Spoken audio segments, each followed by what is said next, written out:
Good day. I'm Vincent Sackstetter, and this is the After the Age of Fire channel. This is episode 41, recorded April 18th, 2026, the Saturday of the second week of the Easter season. The title of this episode is, Will There Be a Global Reorganization or Singularity as Growth Ends? I'll unpack what that means, but first let me say this is a prepping channel. This is supposed to help you and your family line flourish and thrive and reproduce in the coming era.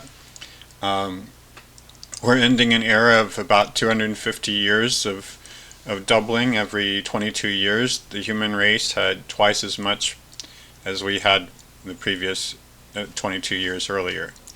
So each generation had about twice as much as the previous generation did. By now we've arrived at a situation where we have about a supply of about 46,000 calories per person per day of energy. Most of that is from coal, oil, and gas, and about a tenth of that is from wind, hydro, solar, and nuclear, but almost all from coal, oil, and gas. That's 46,000 calories, and then another 15,000 calories from our crops and our wood and so on, food, fodder, and wood. So altogether, that right now we're consuming per person as a human race about 60,000 calories per person per day. In other words, we're eating for 30, we'll, in the coming era, first of all, the doublings will end sometime soon. And then we'll come back to a level that's a little bit lower than we are now, something more like a total of 30,000, not 60,000 calories per person. So it'll be a little less. It'll be something like the world's per person consumption around 1970, but it'll be far more, hundreds of times more than our consumption was 250 years ago. So right now we're in the middle of a cycle of 4 episodes. Episodes 39 through 42 are about mathematical patterns that could describe the transition from the era of doubling to the next era where we have a bit less, 30,000. Before that, until around episode 38, we were talking about the period of doubling that we're ending now, and we were talking about how much energy will be on offer long term. So that's if you want to understand where we got the figure of 30,000 or so. It's not a precise number. It might be 40,000, it might be less than 30,000, but somewhere in the range around 30,000. If you want to know where that number came from, we talked it through extensively through the first 38 episodes or so. So you can just go and review the episode titles, and there are some summaries in there, and you can look that over. But for now, we've ended that discussion, and now we're talking about the transition, where we are now, and trying to see have we ended already the period of exponential growth of doublings, or is it coming to an end sometime soon, or where are we in that, and how do we recognize the signs of the end of that era? So the first 4 episodes in this section, episodes 39 to 42, are about mathematical patterns that our consumption could follow between the end of the doublings and the final situation where we'll be around 30,000. And then so we discussed two broad classes of patterns already. This episode will talk about a third, and then the next episode will cover one more. And then the following episodes after this cycle will talk about just what's going on, what can we see going on around us, economic indicators, social indicators, technological indicators that could tell us which of these patterns we might be following. I can't predict which pattern we're going to follow. All I can do is is by observing, I can say, well, it looks like so far we're following this one. So, and that will help us understand where we are in the transition, and help us understand some of the world events and world trends that are going on right now. So the point is that for the last 250 years, we've been following a very predictable clockwork pattern. It was just the pattern was just multiply by 2 every 22 years. That's called exponential growth. It is the essence of predictability. It's just a clock. It's a metronome. It's a drum beat. And we're coming to the end of that, and what can we say about what's coming up? Can we make any predictions at all, or what sort of pattern could it be? Overall, we know that whatever pattern this transition will follow, it has to start with the period of exponential growth. It has to hit a peak that will be at least 60,000 calories per person per day, because that's where we are now. And then at some point, sooner or later, it will come down to 30,000. When will it come down? It will come down sometime after we run out of easy coal and easy gas, and it becomes an easy oil. At that point, we'll have to work hard for whatever our energy is: oil, coal, gas, renewables, nuclear, or crops. All of them will require a lot of hard work, and because of that, because we won't have the very easy to obtain fossil fuels anymore, we'll just find that we can't support the effort. We'll be working more than we do now, and we'll be sacrificing and risking more than we do now. We'll be living with different kinds of side effects caused by the different energy sources that we choose to use, and because of those things, we'll just decide we can do with less. If you want to hear more about that, review the previous episodes. What are the costs? How do you decide how much is the cost of a particular energy source, and how will the human race decide how much they're willing to sacrifice in order to get a certain amount of energy? So episode 39, 2 episodes ago, discussed the possibility that in fact said it's impossible that we would just run out of energy overnight.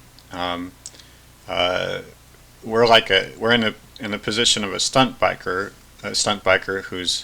who's going off a ramp, accelerating up a ramp, and then leaves the ramp and is in free fall. At first, while he's in free fall, he's still going up, but at some point he's going to reverse course, and eventually he'll hit the ground again. And the question is, what happens between when he leaves the first ramp and when he hits the ground? So one possibility that you could imagine is the overnight collapse, which is more or less that he leaves the ramp, keeps going for a while, and then looks down, and as soon as he looks down, suddenly he falls straight down to the ground. Sort of like in some cartoons, some children's cartoons, where somebody walks off a cliff and keeps on walking for a while and then suddenly plummets. And so in episode 39 we said that's not the way that coal, oil, and gas work. That's not the way that mining works. These things, we run out of, we develop mines, and we run through mines. We develop wells, and we run through wells in decades, not overnight. So any sudden changes, there may still be sudden changes in our energy consumption and our consumption of other resources, but they'll be caused by us, not by what's underground. What's underground, we'll see large changes in that over periods of like 25 years. Reversals of trends, or or a new trend will take effect in something like 25 years, and something like the end of easy coal or the end of easy oil will take more than that, something like 50 years or more.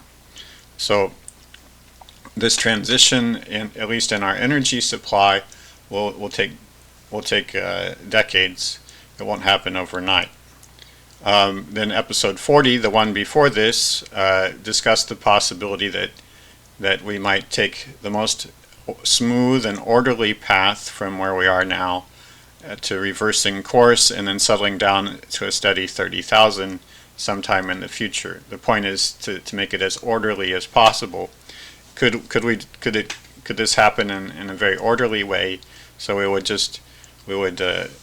stop accelerating, stop multiplying, we would still be going up for a while, then we would peak, and then we would reverse course, and we would come down smoothly, almost as if our stunt biker took off from a ramp and knew that there was another ramp ahead of him that would help smooth his way down.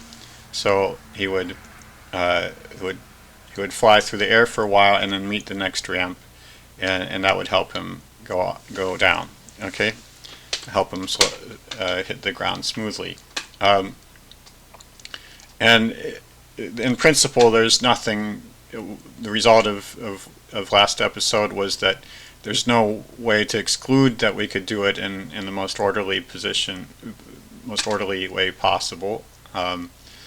Already, it's not exactly orderly because we've overshot. The most orderly thing to do would have been if we had slowed down as we neared 30,000 calories back in the 60s, and then come to a rest somewhere around 30,000 already, and just stayed there instead of continuing going until now we're at 60,000 total. So we're already past that, but we're not too much past that compared to the factor of 1,000 or so that we've multiplied over the last 250 years. The overshoot's only a factor of 2 compared to a factor of 1,000, so so it's not so bad. It's still fairly orderly, but it seems to me more likely that what will happen instead is, since we've overshot once, when we start coming back down, we'll undershoot, go a bit below 30,000, and then we'll come up again and overshoot and undershoot. Okay, and there are different scenarios, different alternatives for the way that could happen. One way is that it could happen in a very regular fashion, and it's sort of timed, so that the first overshoot would take 20 years, the first undershoot would take 20 years, next the first overshoot after that would be 20 years, then an undershoot lasting 20 years, and each one getting smaller, closer and closer to 30,000, till we just settle down at 30,000. A lot like a door that is released and swings a bit, swings back and forth a bit as it comes to rest, or like a swing on a playground. Okay, but there are other alternatives, of course. One is that the oscillations, the ups and downs, the resurgences and declines may never end. That will always be going somewhere above and somewhere below 30,000, just sort of in the neighborhood. Or yet another possibility is that it won't be on a timer, that some resurgences will last longer than others, and so it'll be very unpredictable how long we're going to stay up or stay down. So all of those are possible, and so there are different levels of predictability, of smoothness, of orderliness about the way this could go, and to me it seems like there's plenty of variables in play, plenty of people, plenty of things in nature, you name it, and there doesn't seem to be any strong reason why we would follow a particularly orderly path. So overall, I'm saying it could happen that we'd have a very orderly transition, but it doesn't seem likely. Then this episode is about a different kind of mathematical pattern.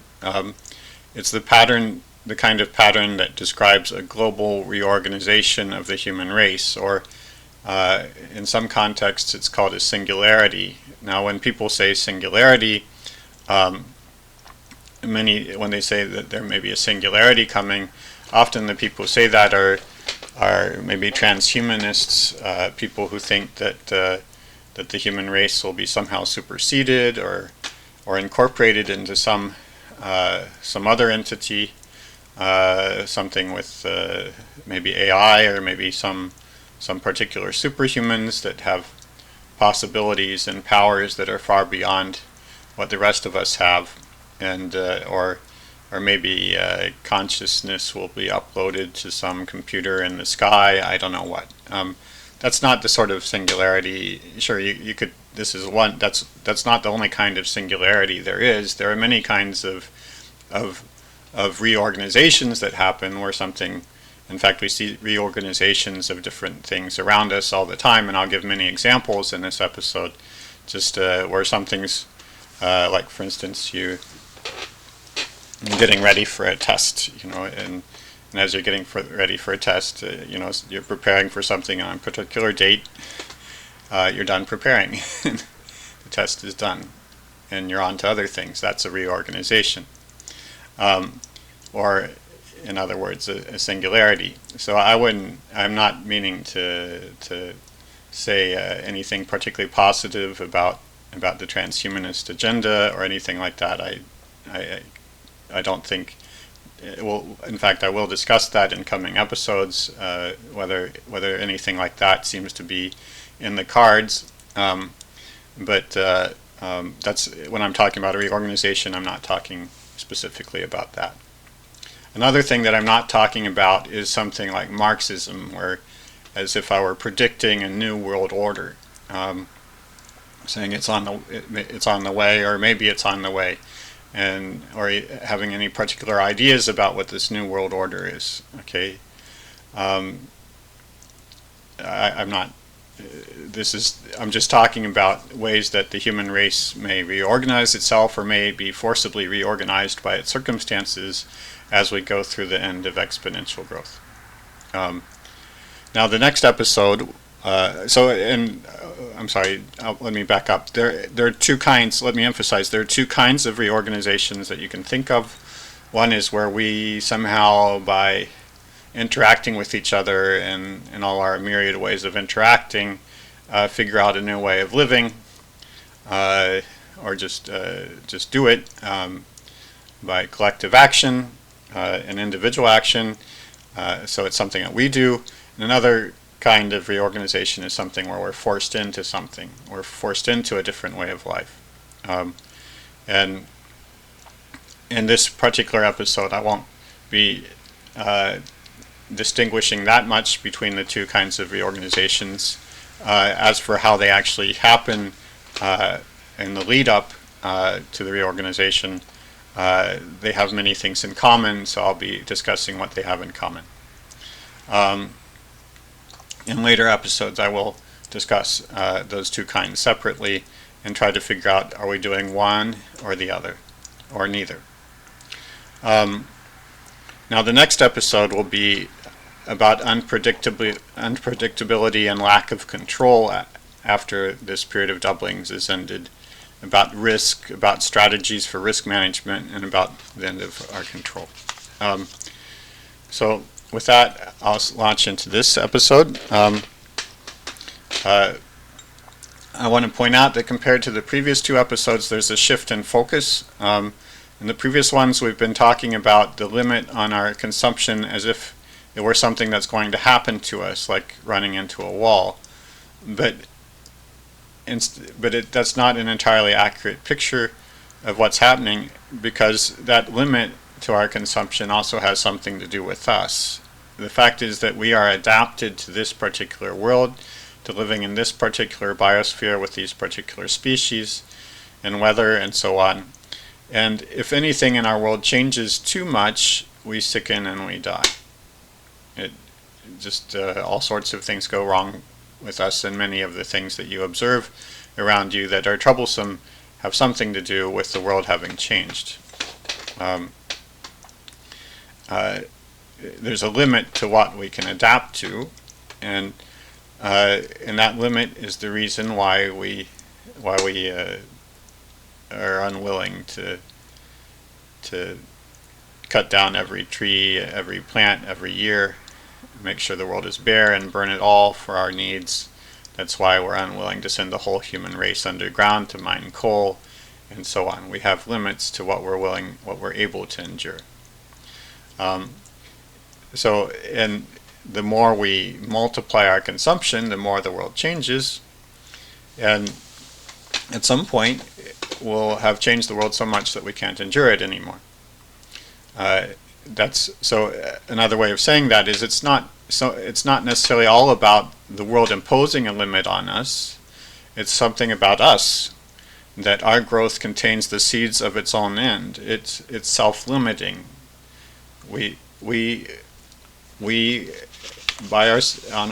As humans and in this growth, we inherently are limiting our own growth, because we can't endure the consequences of a world that is too different from the world that our race grew up in. So the kind of growth that limits itself is this kind of growth that ends with a reorganization. It's much different from exponential growth, and which is what we have apparently been doing for the last 250 years. So the point here is I'm trying to discuss an alternative to the kinds of transitions that I've been talking about before.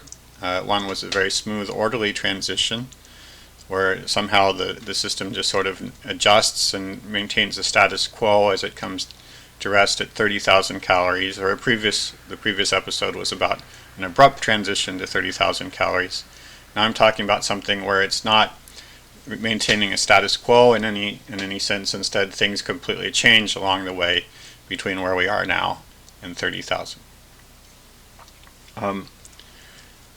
Now, whenever exponential growth ends, actually, there is a kind of reorganization.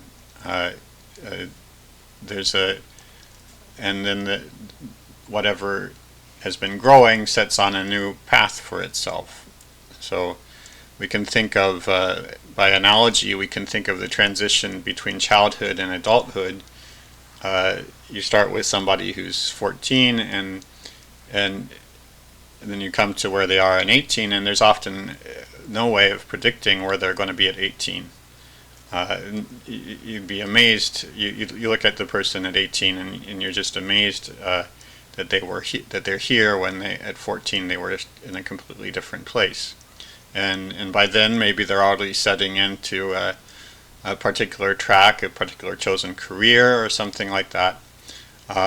And there was no hint of they seem to have worlds ahead of them, or maybe they seem to be locked into some other career or some other track, but things just completely changed between 14 and 18 for many people. And so the growth ended, and then suddenly they were on a completely unforeseen track. The same thing happens with other growing things, say an expanding empire. The way an expanding empire acts and behaves and functions is much, much different than after it stops expanding and settles into maintaining its power structure.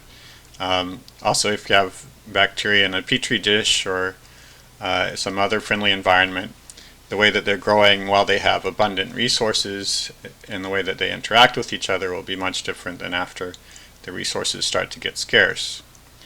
And so they come to a moment where they can't maintain the doublings, and that moment is what I call a critical moment. Other people would perhaps call it a singularity. That's based in mathematics. Singularities have a very specific meaning in mathematics, and then it's been co-opted by the transhumanists and others to mean something specific about their beliefs and hopes for the human race. At any rate, the critical moment is a moment of reorganization. So overall, the kind of growth that's called self-limiting growth brings about its own end, and in fact, there's a period of preparation before the critical moment, before the reorganization. During that period of preparation, there may be no deliberate choice being made. There may be no sense that something big is coming, and there may be no idea about what will come afterwards. In fact, you look at your 14-year-old, and that 14-year-old typically will have only very vague ideas about the next years of his or her life, and may have ideas about, and if they have any ideas about where they may be at age 20 or at age 25, the likelihood is that their ideas will be completely wrong, and along the way between 14 and 18, they may make choices very gradually, and there may not be any clear decision point. But nonetheless, there's something very huge and deep going on inside that individual, that when they look back, say at age 25 or at age 45, back at their life, they'll be able to see already at 14 what was the roots of the decisions and the directions that are finally taken. So in retrospect, you see what was leading up to it, but ahead of time you don't see it often enough. Anyway, all growth, all multiplications, if you repeat the multiplications, is preparation for something else. It's simply because you can't continue multiplying forever. An era of multiplication leads necessarily to something else, and therefore there's some kind of maturation or adjustment in as during the years or during the period before the transition out of growth. Now let me discuss a bit about how this transition is prepared for, how the system prepares to end its multiplications and prepares for reorganization. Now the key to being able to reorganize quickly is that the whole system has to be able to act together. So it has to arrive at a point where it's sensitive to all of its components, so that the whole thing can pivot and can change, can choose, and not leave parts behind. And the way that typically works is that there's a hierarchy of groups that's formed, small groups within the system.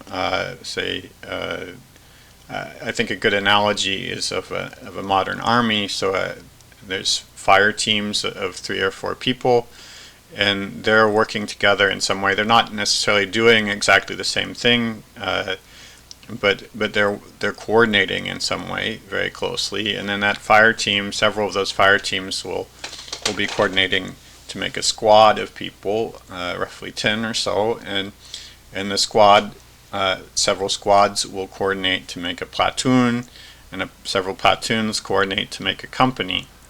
And all of them are interacting very closely with each other.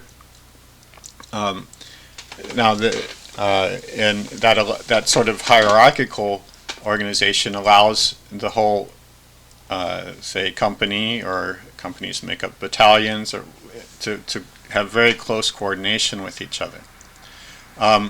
There are some differences, though. It doesn't necessarily have to be. In fact, it's not going to be exactly like an army. An army tends to function top-down, where people on top are giving orders to the people below. That means that the army may not be very sensitive to the people at the bottom, and in order to have a very quick transition, a very quick reorganization of a system, it has to work both ways. So it'll be neither top down or bottom up. There'll be information and influence will be moving both ways by the time the system arrives at the critical moment when it will reorganize. and and it it's not necessarily a cooperative sort of organization. You can have groups that are competing with each other, that are attacking each other, but as long as they're paying very close attention to each other, interacting with each other, they can still synchronize. In fact, you can have reorganizations and systems where nobody knows anybody's name, like on Wall Street. Wall Street stocks go through crashes where you have millions of anonymous people cooperating to make the stock suddenly crash, or actually there are also resurgences where it can suddenly go up. So it doesn't have to be everyone's following Das Kapital or the Bible or whatever, and following some script or that's been handed down from on high or something like that. It's just what's required is a very strong coordination at small levels and at larger levels and at even larger levels. And usually, as a system prepares for reorganization, the larger levels are formed the last. The larger groupings, usually you start with small groupings, people who know each other, clubs, and so on, and then those form, and then eventually, as they compete or cooperate or communicate, they group it. They end up grouping together or competing against each other in bigger groups. So,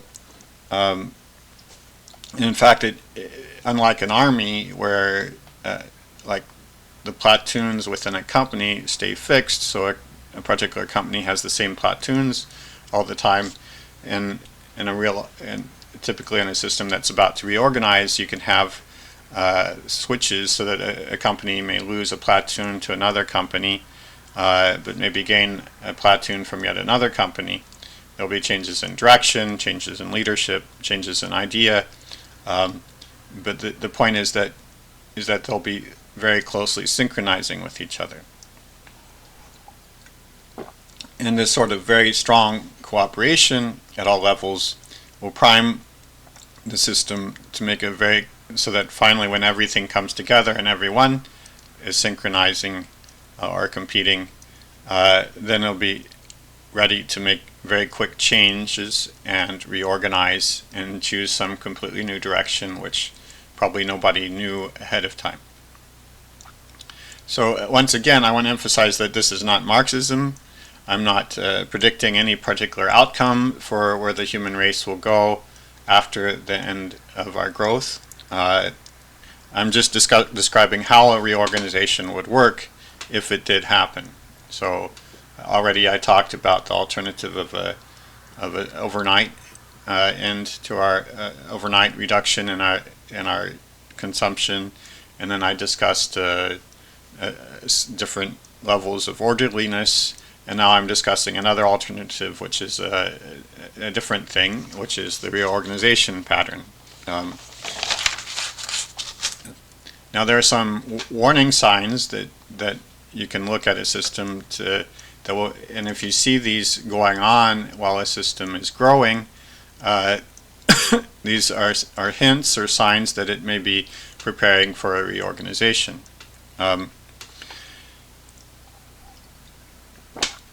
And in coming episodes, I'll be reviewing what's actually going on in the world around us to see whether we can recognize any of these warning signs happening around us. Right now, I'm not going to discuss that much. I just want to say what they are. So these are signs that, if you see them, are signs that the system may be coming close to a critical moment in a reorganization, or what some people call a singularity. One of them would be if the doubling time accelerates. So if there's an acceleration in growth, so first there's a doubling takes 22 years, and the next doubling takes 15 years, the next doubling takes 5 years, that's a sign that you're not doing the usual exponential growth or anything like that. Instead, you're doing something that looks a lot more like it's like your system is preparing to reorganize itself in some way. When the system seems to be accelerating towards something as if there were a deadline coming up or a line fixed in the sand, and then you may conclude that maybe there really is a kind of a deadline. There's a critical moment coming and a reorganization. Another sign, a second sign, is if there's a cycle of ups and downs or of faster and slower growth. So either growth and then decreasing, first increasing and decreasing, or alternatively sometimes growing faster and sometimes growing slower, some cycles. So you would expect that overall the average would be to be growing, but sometimes it would be going faster, sometimes slower, sometimes it would be growing, sometimes decreasing, but on average increasing. This pattern of ups and downs, of bull and bear markets, can be a sign that the system is approaching a critical moment. Especially if the cycle gets faster and faster. And then another thing that sometimes people look for, some people expect that near a critical moment, the strength of the cycle gets smaller. So 10 years ahead of time, you may have fairly large changes in growth, and as 3 years ahead of time, the changes may be quite a bit smaller. That's just one sign that some people look for. It's not a sure thing. None of these are sure things across all the sorts of systems that go through reorganizations. These are just ones that you might look for and that are fairly common. So that one is that the doubling time is accelerates. I think that's the most surefire one of them. Then there's the cycle of ups and downs, and then the third one is self-amplification. So when the system makes large reactions to small things, or shows an ability to make quick pivots in its behavior, that's a sign that it's getting close to being able to do the very large pivot that will come at the critical moment. I'd like to list a few examples of systems that show some of these things. One of them is in the period during pregnancy before a woman goes into labor. There's something called Braxton Hicks contractions, where small portions of a woman's belly will tense up just on their own, and it'll feel like getting a little cramp in one part of your belly. And then as the months wear on, getting closer to birth, there will be more of these. They'll come more often, and they'll be bigger. They'll involve more and more of the woman's belly, and so it's her belly, her uterine wall is organizing itself, and the bits of it are starting to work together to prepare for the moment. The critical moment in this case is the onset of actual labor. So these Braxton Hicks contractions are not the actual labor that produces a birth.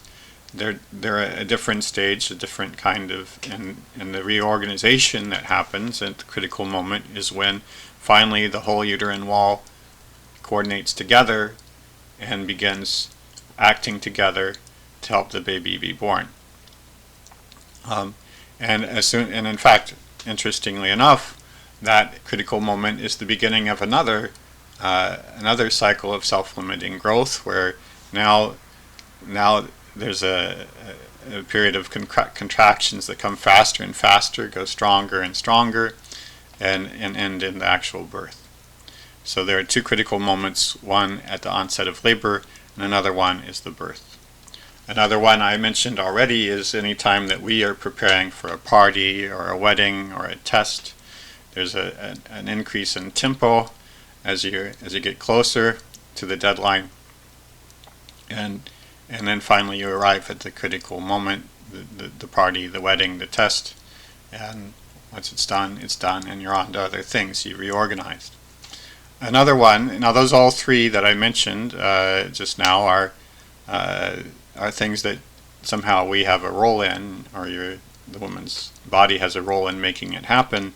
But there's another kind where it happens to you, and I'll be discussing the sorts of reorganizations that could happen to us, which are more like I think, are more comparable to in fact, the collapse or cracking of structures that are under pressure, under wear, and including fault systems underground, or also death and old age, where many things just wear on a structure or on a fault system or on a person, and gradually the cracks or the defects get bigger, they organize, and then at some point on an unpredictable day in an unpredictable way, something cracks and someone dies.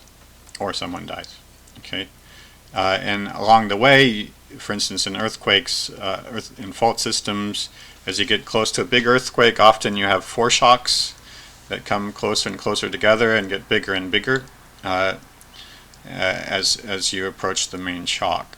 So this sort of pattern of seeing something going more and more frequent, and sometimes getting even bigger as you're approaching the main shock, are signs that there is a big thing coming.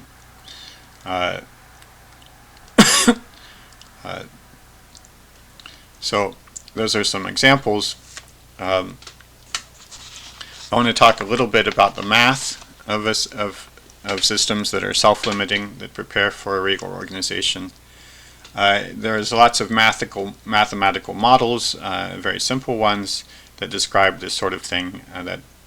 Another way of saying it mathematically is models that contain a singularity in them. A singularity is this moment where things go wild. And these models, by definition, singularity is a line in the sand. It's a point where your model may be describing perfectly well some pattern that leads up to the critical moment, but at the critical moment, the model predicts infinity, which is math's way of telling us that your model is no longer telling you anything at all. That's what a singularity is. It's a place where some mathematical quantity becomes infinite, a time when it becomes infinite. And since nothing in the real world is actually infinite, it's a clear sign that your model has departed from reality and is no longer explaining or telling anything to you.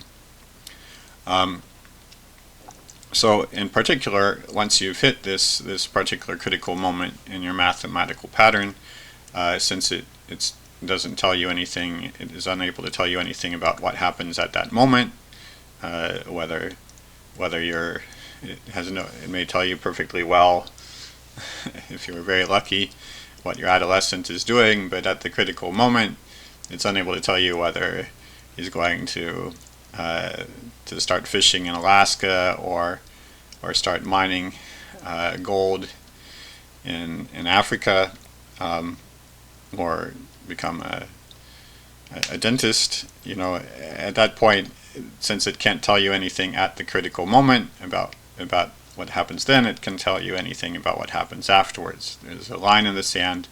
Your pattern, your mathematical model can take you up to the critical moment, but it's done at that point. It's fulfilled its mission, and all it tells you is that something different is going to happen afterwards. And these patterns can be very, very simple. So like one very, very simple model is one where the doubling time divides by 2 each doubling. So you start with the doubling. The first doubling is, say, 1 year, and then the second doubling is 1/2 of that, so 1/2 of a year. The third doubling is 1/2 of that, so 1/4 of a year, and that's the third doubling. The fourth doubling would be 1/8 of a year. The fifth one would be 1/16 of a year. And the curious thing about this particular pattern is that with the doublings all being 1/2 the size of the previous one, you can fit an infinite number of doublings in the second year. In other words, the first year it doubles once, in the second year it just goes crazy and it never finishes the year. The critical moment for this particular model is the end of the second year, because as it approaches the end of the second year, it will be doubling ever faster, and it will never get to the end of that year. All you can be sure of is that by the end of the second year, something different will be happening, because by December it'll have doubled already 16 times, and then in the first few days of December it'll double again, and the next day again, and so on.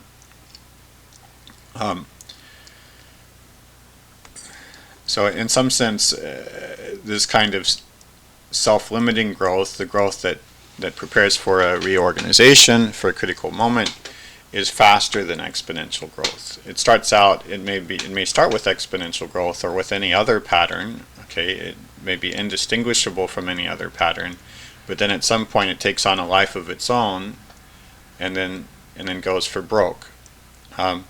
So you might have an exponential pattern that suddenly goes haywire, or you might have any other pattern that suddenly goes haywire, and starts doubling, accelerating towards a deadline. That's the difference between a pattern of exponential growth of multiplications and this pattern this self-limiting pattern that accelerates towards a critical moment. In fact, because of this difference, or maybe, or another way of saying it is that exponential growth could, if it had unlimited resources and nothing external to it or limiting it, exponential growth could go on forever. So,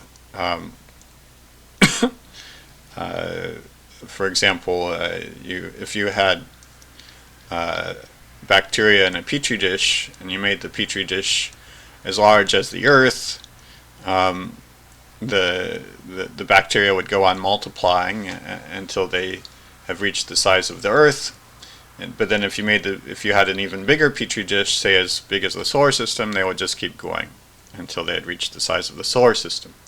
There's nothing inherently inside those bacteria that will limit their growth, and they'll just keep doubling exponentially, perhaps.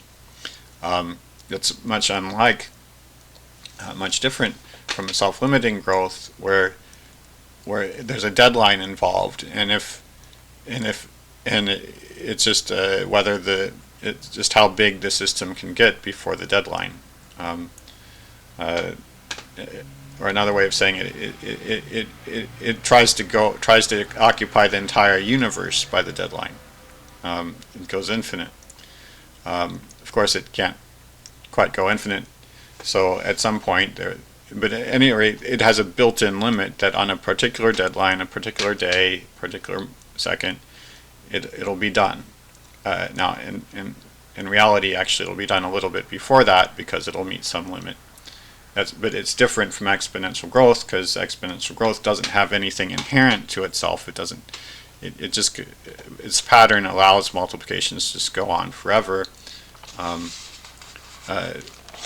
Self-limiting growth has no possibility of that. So, like, if you have a system that doubles that increases its doubling, decreases its doubling time, dividing its doubling time by 1/2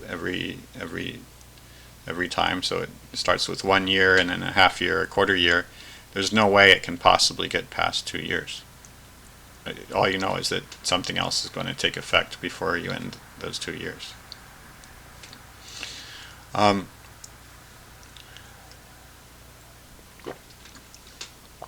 Now, I want to say how a system can a little bit more about how a system can organize itself and limit itself, or what are the things that won't work.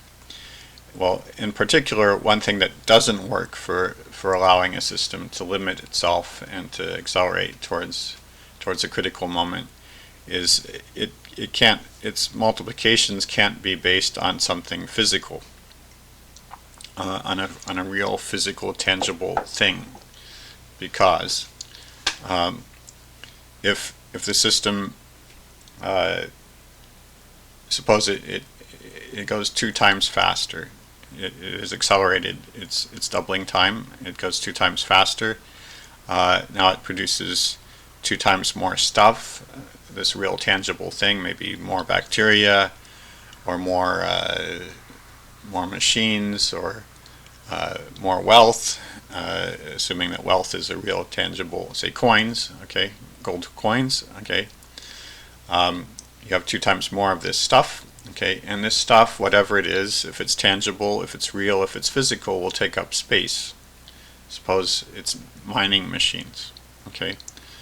So you have produced 2 times more mining machines, okay, and those mining machines, you have twice as many of them, so they can do 2 times more mining, okay, but they can't cooperate. It's not very much. You can't. Maybe you could fit 2 times more mining machines in the same spot, and maybe they could help each other out. But you can't fit 100 times more mining machines in one spot. They won't fit. So you can't possibly make the process 100 times faster or anything like it, okay? Because if it's real tangible stuff, there's limits to how much of that stuff will fit into any one place, and therefore there's limits to how much it can cooperate to make things go faster.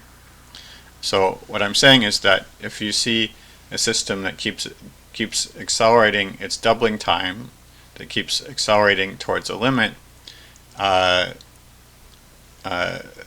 then you can be pretty sure that whatever is going on is not real physical, tangible things that are driving its growth. Okay.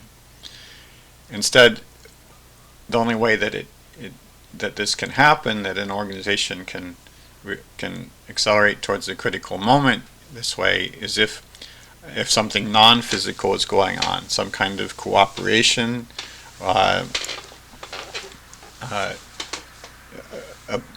about something that's not physical. And so one example is a popularity game. So if it's a matter of somebody becoming more popular, then they can get likes and likes and likes, and they can continue multiplying their likes a very long time and get millions of likes suddenly.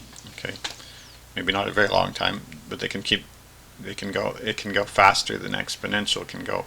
They can first double in a month their likes, and then the next doubling could be in a week, and then a day later suddenly they can have 1,000 times more. That does happen with popularity games. It can also happen with deciding the value of something, the price of something, and in fact we see all sorts of dynamics of reorganizations about prices. We call them crashes. So we can have, and also bubbles. So we can have bidding wars, where the number of, say, widgets hasn't changed, and the cost of making a widget hasn't changed. In fact, there are no new widgets being made, perhaps, or they're being made slowly, and maybe there's no particular need for these widgets, but nonetheless, their price can still multiply and multiply and multiply again, ever quicker. And they can have bubbles, and they can have crashes. You can have bull and bear markets, because what's determining the price of this widget is not anything physical. Instead, it's some sort of cooperative decision between millions of people who are engaged in some very fierce negotiation and competition about prices, according to some rules, and nothing physical at all, and that's why the price can go crazy.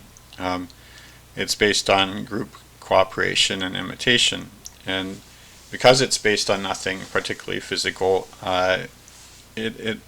nobody's quite certain what the price of the widget should be, and so people get more and more frantic about, and more suspenseful, and you can repeatedly change direction. And you may recall a few minutes ago I was talking about one sign of that a reorganization is impending is that you may see repeated changes in direction of growth, and then decreases, and then faster growth. Okay, and typically, at least in these years, it seems like people will keep betting even when they know that the growth can't continue. They just hope that they can stay up on the roller coaster long enough to come out ahead and get rich before things fall apart.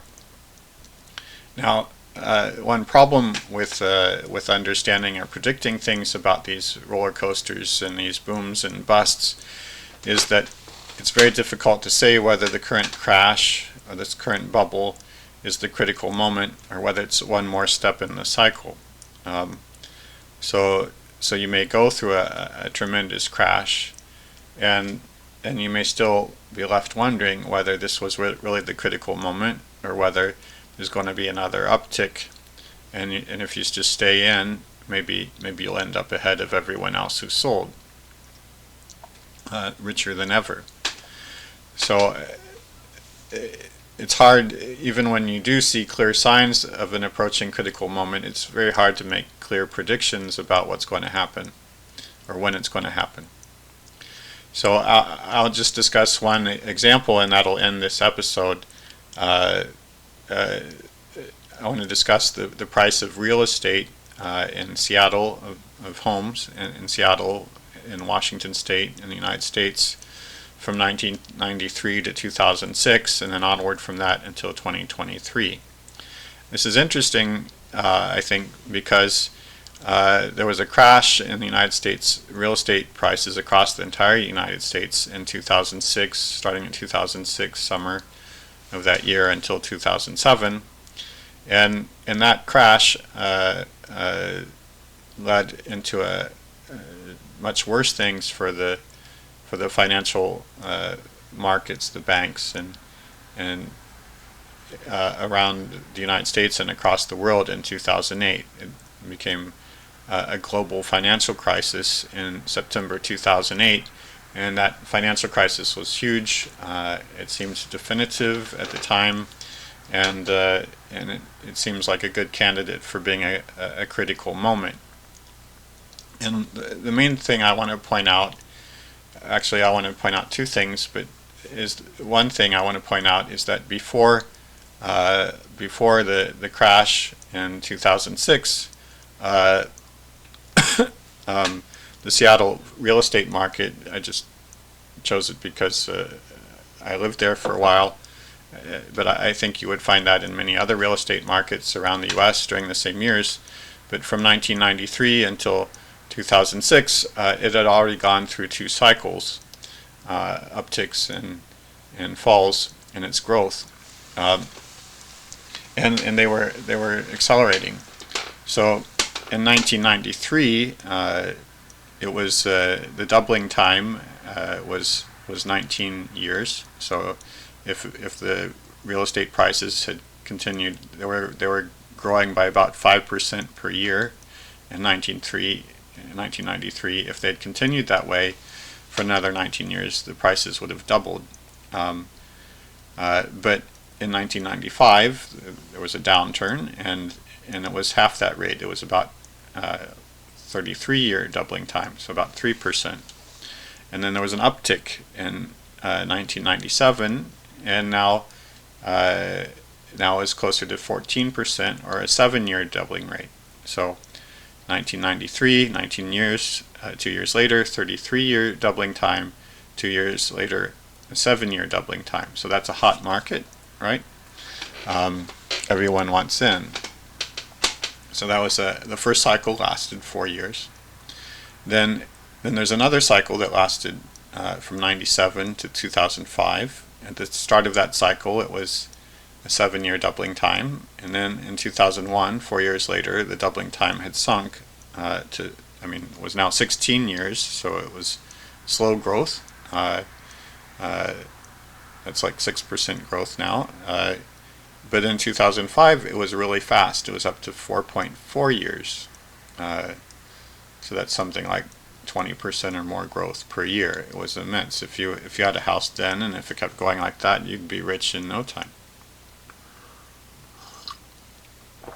So that's the second cycle from 97 to 2005.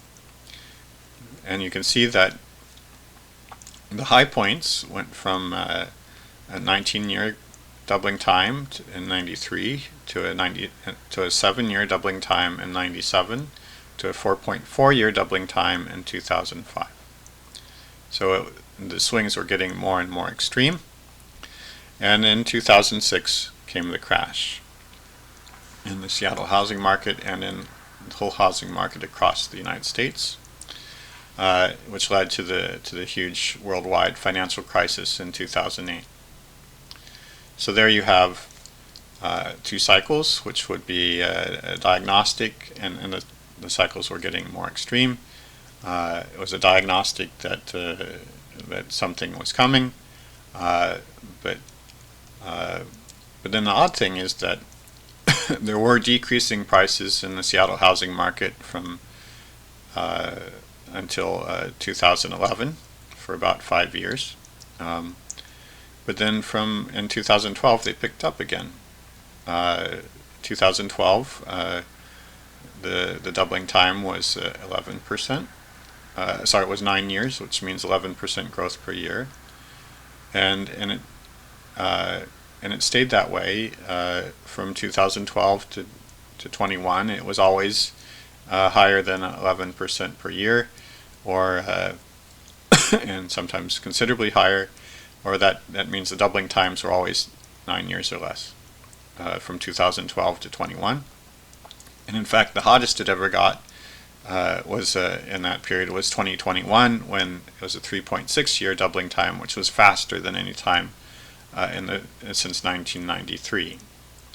So there was a crash in 2005 to 2011, but then it picked up and suddenly was doubling like crazy. In 22, a year later, in 22, the prices were decreasing. In 23, they were picking up again. So it's a little odd. What we thought was a singularity or a critical moment or reorganization around the time of the world financial crisis may not have been the final one. And moreover, the cycles, the timing was a little weird. The first cycle from 93 to 97 was 4 years. The second cycle from 97 to 2005 was 8 years. And the third cycle, if you say it started with 2006, the crash then, and went to 2021 or 22, then that would be another 15 or 16 years. So the cycles are actually getting longer.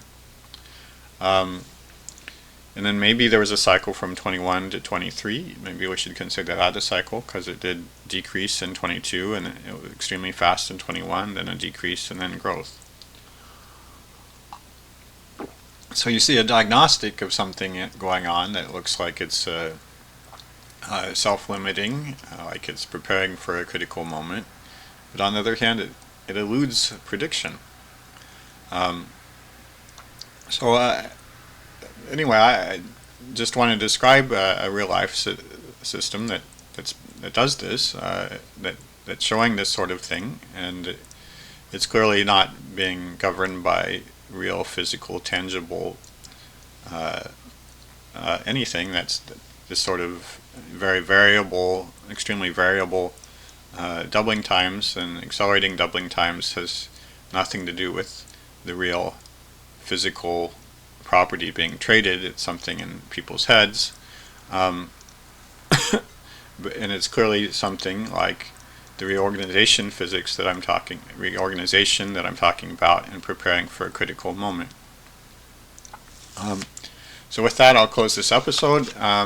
This episode was just trying to describe the sort of thing I'm talking about, how a system prepares for reorganization, how it prepares for a critical moment, what that looks like, so that in coming episodes we'll be able to look over the world around us and say, is the world around us doing something like that? If it is doing something like that, well, is it doing the sort of thing where we ourselves are preparing to reorganize somehow? Or is it doing something more like we're being forced into a change of affairs? In any case, it is clear that exponential growth is a particular way of living, and that has to change. So that in some sense, a reorganization is given, okay, but the kind but I'm talking about a particular kind where you kind of where there's some cooperation across the whole system, and how that works. And it seems to me like some sort of global thing will happen, but because we're all going to have to stop growing, stop doubling pretty soon here. But as for how it works and what we'll have to do with it, or whether it's just something that's going to happen to us, that's something we'll have to discuss in later episodes. Well, with that, I thank you for your attention, and I ask you again, if you know anybody who would be interested in this content, please invite them to join in watching and this content. And I wish you a great week and a wonderful Easter season. Keep coming back.